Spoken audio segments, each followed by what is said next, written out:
Hello all.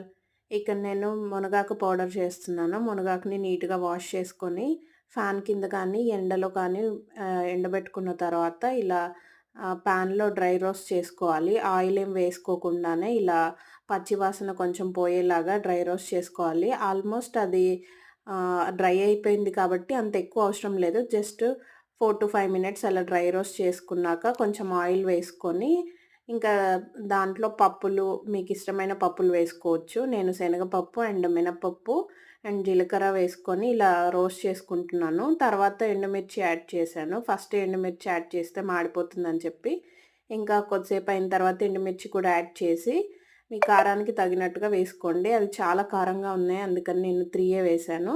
ఇంకా అది roast చేసుకున్న తర్వాత చల్లారబెట్టుకోవాలి. ఇంకా మిక్సీ జార్‌లోకి వేసుకొని, ఇంకా ఆ తర్వాత ఒక 4-5 వెల్లుల్లి రెబ్బలు అండ్ సాల్ట్ కూడా యాడ్ చేసుకొని ఇలా బరకగా పట్టుకోవాలి మిక్సీ. ఇంకా ఆ తర్వాత ఇందాక రోస్ట్ చేసి పెట్టుకున్న ఆకు ఉంది కదా! ఇంకా అది మిక్స్ చేసుకొని, ఇంకా మనం ఎయిర్ కంటైనర్‌లో పెట్టుకోవడమే. ఇంకా ఇలా వస్తుంది పౌడర్. ఇది 2-3 మంత్స్ కాదు 6 మంత్స్ కూడా ఉంటుంది ఫ్రిడ్జ్‌లో స్టోర్ చేసుకుంటే. కర్రీస్‌లో ఇంకా మీకిష్టమైన దోసలో ఎలా అయినా వాడుకోవచ్చు.